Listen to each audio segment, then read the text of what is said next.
Assalamualaikum warahmatullahi wabarakatuh. Jumpa lagi dengan saya di channel Kang Hayat. Baru-baru ini Ristek BRIN mengeluarkan surat permohonan kepada seluruh perguruan tinggi yang ditujukan kepada dosen baik PTN dan PTS untuk mengirimkan atau membuat proposal program penerapan teknologi tepat guna kepada masyarakat. Syarat dan ketentuannya silakan bisa dibaca di pedoman program penerapan teknologi tepat guna kepada masyarakat yang sudah diedarkan. Hari ini saya akan mengulas tentang bagaimana membuat tutorial proposal atau proposal penerapan program penerapan teknologi tepat guna kepada masyarakat. Sebelumnya lihat yang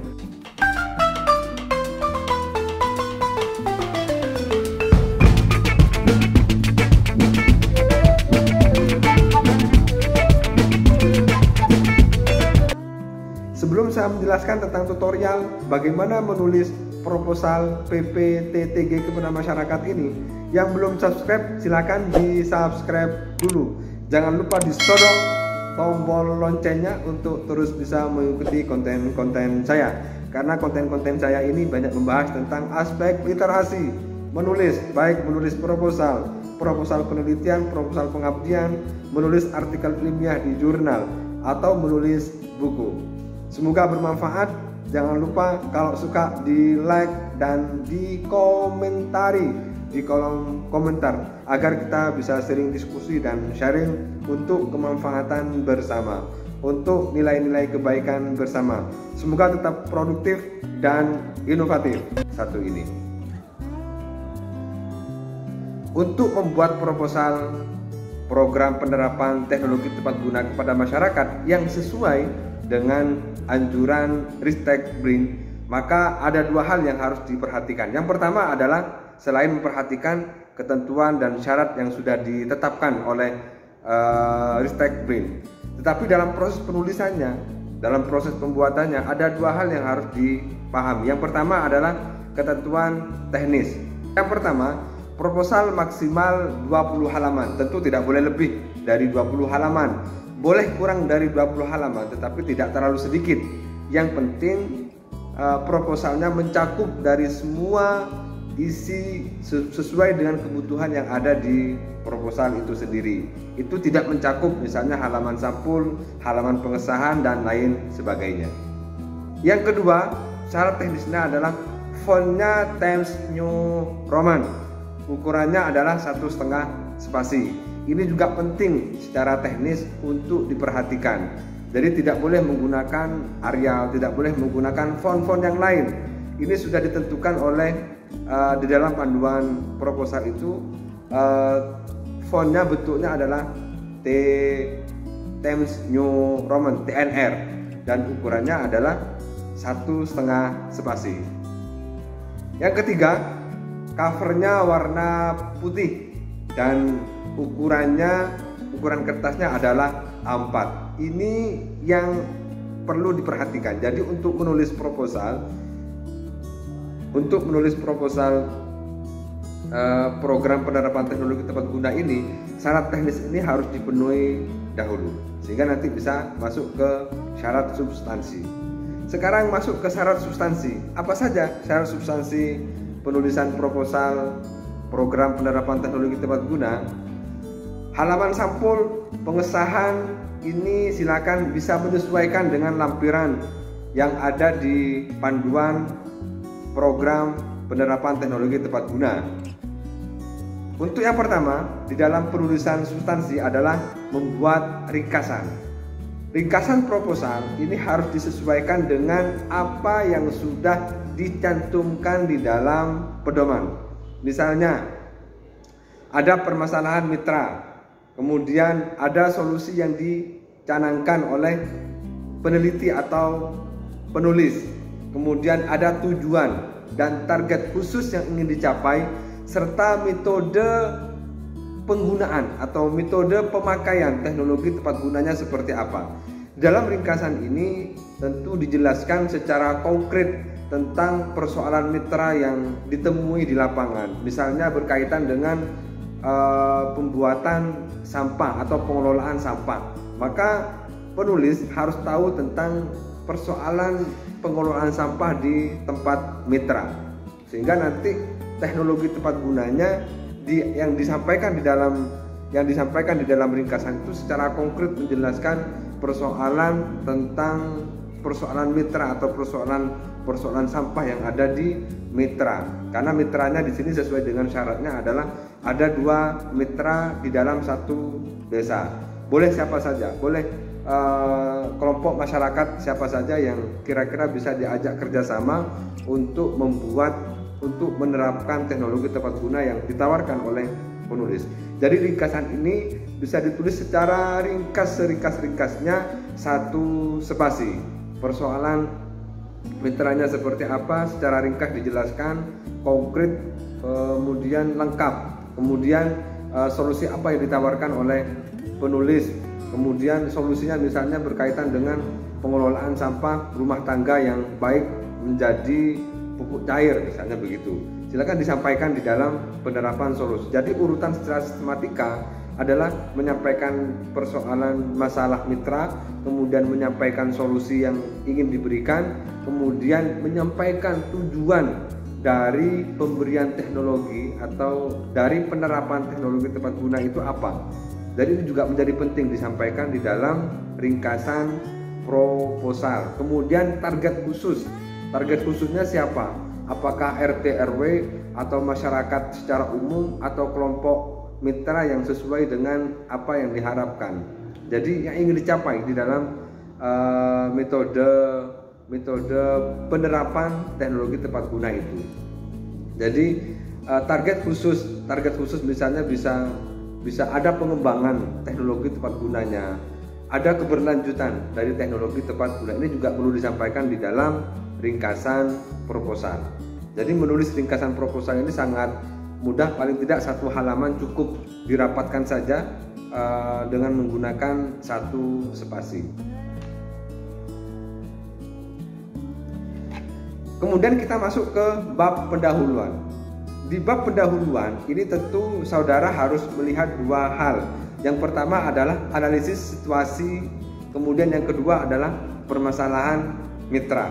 Untuk analisis situasi yang diuraikan secara konkret terhadap fokus yang ingin dicapai di dalam tujuan penerapan teknologinya. Jadi di dalam analisis situasi ini paling tidak ada 2 hal. Yang pertama adalah menampilkan profil mitranya yang didukung dengan fakta-fakta atau didukung dengan data-data baik secara kualitatif ataupun secara kuantitatif. Sehingga di dalam menyampaikan analisis situasi ini, saudara harus memiliki sebuah data, baik data kuantitatif atau data kualitatif berkaitan dengan persoalan atau permasalahan yang dihadapi oleh mitra. Sehingga data ini bisa dijelaskan berupa angka-angka, berupa mungkin hasil penelitian yang pernah dilakukan oleh orang lain, atau berupa gambar-gambar yang menjelaskan tentang profil mitra dari proposal program penerapan teknologi tepat guna ini. Yang kedua adalah ungkapkan selengkap-lengkapnya tentang persoalan yang dihadapi oleh mitra. Misalnya berkaitan dengan sampah. Masyarakat belum disiplin misalnya membuang sampah. Oh, sudah ada bank sampah misalnya, tetapi masyarakat masih belum sadar bahwa sampah itu memiliki nilai yang baik secara ekonomi, secara sosial, secara budaya. Kalau kita membiasakan membuang sampah pada tempatnya, maka ini akan menciptakan sebuah budaya yang positif di lingkungan masyarakat sekitar. Jadi dalam konteks analisis mitra ini 2 hal ini harus dijelaskan di dalam bab pendahuluan.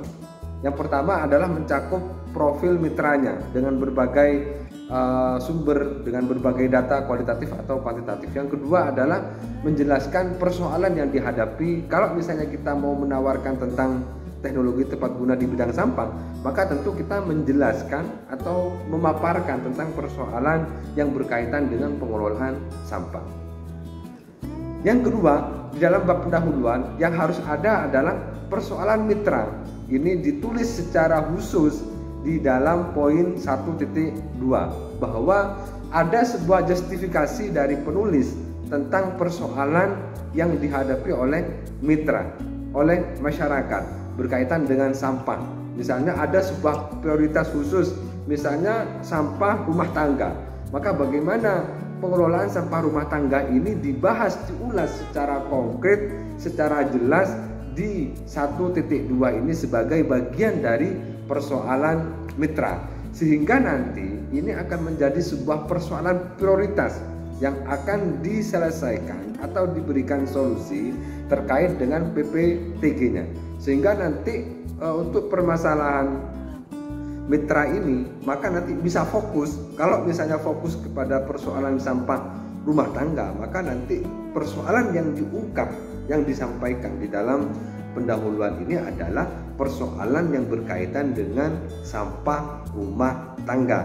Sehingga nanti pemberian solusinya terkait juga dengan teknologi tepat gunanya adalah teknologi tepat guna yang berkaitan dengan pengelolaan sampah rumah tangga. Sehingga nanti penjelasannya konkret. Itu di bab pendahuluan. Kemudian di bab 2 berkaitan dengan solusi dan target luaran. Untuk solusi dan target luaran sesuai dengan panduan yang ada di pedoman program penerapan teknologi tepat guna atau PPTG, ada 3 hal yang harus diperhatikan. Yang pertama adalah menuliskan solusi yang ditawarkan untuk menyelesaikan masalah yang dihadapi oleh masyarakat. Menyelesaikan, memberikan solusi terhadap persoalan yang dihadapi oleh mitra. Jadi bagaimana di bab 2 ini ditulis secara ringkas terkait dengan solusi apa yang akan ditawarkan oleh pengusul berkaitan dengan persoalan yang dihadapi oleh mitra, oleh masyarakat. Misalnya sampah, bagaimana sampah, pengelolaan sampah itu bisa diselesaikan dengan solusi yang ditawarkan. Yang kedua adalah jenis luaran. Kira-kira luaran yang dihasilkan dalam penerapan atau pencapaian solusi itu apa? Misalnya ada ukurannya, misalnya dalam 1 bulan menghasilkan pupuk sampah 1 liter atau 2 liter atau 3 liter, atau misalnya dalam 1 bulan sekitar 1 ton sampah diproses di dalam penerapan solusi itu. Jadi ini disampaikan kira-kira ada ukuran luaran yang dihasilkan dari pemberian solusi tersebut. Yang ketiga tentunya adalah publikasi dari pengajuan proposal ini. Publikasi ini bisa jurnal ISSN atau paling tidak kalau bisa misalnya jurnal yang sudah terakreditasi atau SINTA, baik SINTA 1 sampai SINTA 6. Syukur-syukur publikasinya bisa publikasi Scopus. Dan publikasi media sosial ini sebagai bagian dari bentuk pemahaman kepada masyarakat. Publikasi ini menjadi bagian dari penerapan atau pengembangan ilmu pengetahuan, atau menjadi informasi kepada masyarakat bahwa ini loh, bahwa sampah rumah tangga itu bisa dimanfaatkan menjadi memiliki nilai ekonomis, memiliki nilai budaya, memiliki nilai sosial yang tinggi. Itu juga perlu disampaikan. Kemudian yang ketiga, di bab 3 ini adalah metode pelaksanaan. Pada konteks metode pelaksanaan itu ada banyak hal. Yang pertama adalah menjelaskan siapa saja yang terlibat di dalam PPTG ini. Siapa saja dijelaskan. Misalnya ada RT RW atau ada PKK atau ada Karang Taruna atau kelompok masyarakat lain, misalnya Muslimat NU dan seterusnya. Ini perlu dijelaskan di dalam metode ini siapa saja yang terlibat di dalam penulisan proposal ini. Kemudian yang kedua, uraikan metodenya dan tahapan-tahapannya. Bagaimana TTG yang dibuat ini bisa bermanfaat bagi masyarakat. Misalnya dari sampah rumah tangga yang berupa sayur-sayur, kemudian dimasukkan ke dalam alat, kemudian diproses, diberikan campuran, kemudian menjadi sebuah pupuk organik, misalnya begitu. Itu jelaskan atau uraikan metode dan penerapan TTG-nya secara konkret, dari mulai sampah awal dari rumah misalnya harus dikumpulkan atau dikelompokkan menjadi 3 kelompok, sampah kering, sampah organik, sampah anorganik, atau sampah plastik, misalnya begitu. Kemudian yang diambil atau yang dikelola dari TTG ini adalah sampah organik. Sampah organik diambil kemudian dimasukkan ke dalam sebuah alat yang kemudian dicampur, kemudian diproses selama 2 hari misalnya, baru menghasilkan sebuah produk atau menghasilkan sebuah pupuk organik. Itu jelaskan, diuraikan secara konkret, baik secara baik ujinya, kemudian termasuk dari prospek secara ekonomi juga perlu disampaikan. Kemudian yang ketiga adalah deskripsikan tentang TTG-nya itu yang disertai dengan teknologinya. Bagaimana teknologi itu bekerja, bagaimana teknologi itu bergerak, bagaimana TTG itu bisa merealisasikan atau mendukung dari pengelolaan sampah tersebut. Kemudian uraikan prosedur kerja untuk mendukung realisasi metode yang ditawarkan. Bagaimana proses kerja dari TTG itu juga disampaikan, atau prosedurnya seperti apa yang mendukung dari program penerapan teknologi. Misalnya dalam kelompok masyarakat itu tentu tidak sesuai, karena kalau uji coba misalnya hanya kecil, bisa dalam proses pengembangan bisa yang mencakup 1 RW misalnya, sehingga ada komponen yang perlu dijelaskan bahwa teknologi ini bisa berlangsung lama dan bisa berkesinambungan, yang kemudian itu juga alatnya bisa misalnya besar, bisa menampung 1 ton sampah misalnya begitu, sehingga menghasilkan berapa liter air, berapa liter pupuk di dalam 1 hari atau 2 hari atau 3 hari. Ini juga perlu disampaikan prosedur kerja dari TTG-nya. Kemudian menguraikan bagaimana partisipasi masyarakat di dalam pelaksanaan program itu. Ini juga perlu disampaikan oleh pengusul atau penulis, bahwa penting untuk menyampaikan tentang keterlibatan masyarakat terhadap program PP TTG ini. Kemudian yang terakhir adalah menguraikan kira-kira bagaimana program keberlanjutan ini. Apakah perlu ditingkatkan menjadi semakin besar, atau perlu ditingkatkan menjadi semakin luas, tidak hanya dalam lingkup desa, bisa dalam lingkup kecamatan, atau bisa dalam lingkup kelurahan, atau syukur-syukur bisa dalam lingkup misalnya dalam lingkup daerah. Ini juga perlu dijelaskan, karena bagaimana kemanfaatan dari teknologi itu bisa lebih luas dimanfaatkan oleh banyak orang. Kemudian di bab 4 itu ada kelayakan lembaga penelitian dan pengabdian perguruan tinggi atau lembaga LPPM. Di sini juga pengusul atau penulis perlu menyampaikan tentang uraian kinerja LPPM-nya. Mungkin nanti bisa minta data ke LPPM-nya masing-masing, sehingga bagaimana keberadaan LPPM ini bisa mendukung proses program penerapan teknologi tepat guna. Kemudian juga menjelaskan kepakaran para penulis atau pengusul. Misalnya dari bahasa Indonesia, jadi menjelaskan tentang kepakaran dari para pengusul yang disesuaikan dengan masalah yang ada di mitra. Misalnya dari teknik untuk teknologinya, kemudian dari VIA misalnya di manajemen dan ekonominya, atau dari ekonomi misalnya dari ekonomi dan manajemennya, kemudian dari pendidikan misalnya dalam sosialisasi atau memberikan penyadaran kepada masyarakat. Ini juga perlu disampaikan. Kalau dari bidang kepakaran teknologi ya bagian teknologinya, kalau dalam bidang kepakaran pendidikan di bidang pendidikannya, kalau pengusul adalah salah satu misalnya dari bidang ekonomi, maka mungkin nanti di bidang ekonomi juga perlu disampaikan, dilibatkan. Kemudian yang berikutnya adalah sebutkan nama tim pengusul dan uraikan kira-kira kepakarannya, sehingga nanti keberadaan LPPM itu yang dijelaskan secara konkret didukung oleh kepakaran yang dibutuhkan oleh mitra, atau kesesuaian bidang yang dibutuhkan oleh mitra. Tadi yang saya sampaikan tadi, teknologinya, kemudian pendidikannya, kemudian ekonominya. Kemudian yang ketiga adalah menyebutkan kepakaran dari pengusulnya. Pengusulnya itu dari bidang kepakaran apa, maka tentu ini harus disesuaikan. Kalau misalnya yang dibutuhkan oleh mitra adalah kepakaran di bidang teknologi, ekonomi, dan pendidikan, maka tentu pengusul juga dari 3 bidang kepakaran ini, sehingga proses penerapannya bisa sesuai dengan kepakaran pengusul dan kepakaran yang dibutuhkan oleh mitra.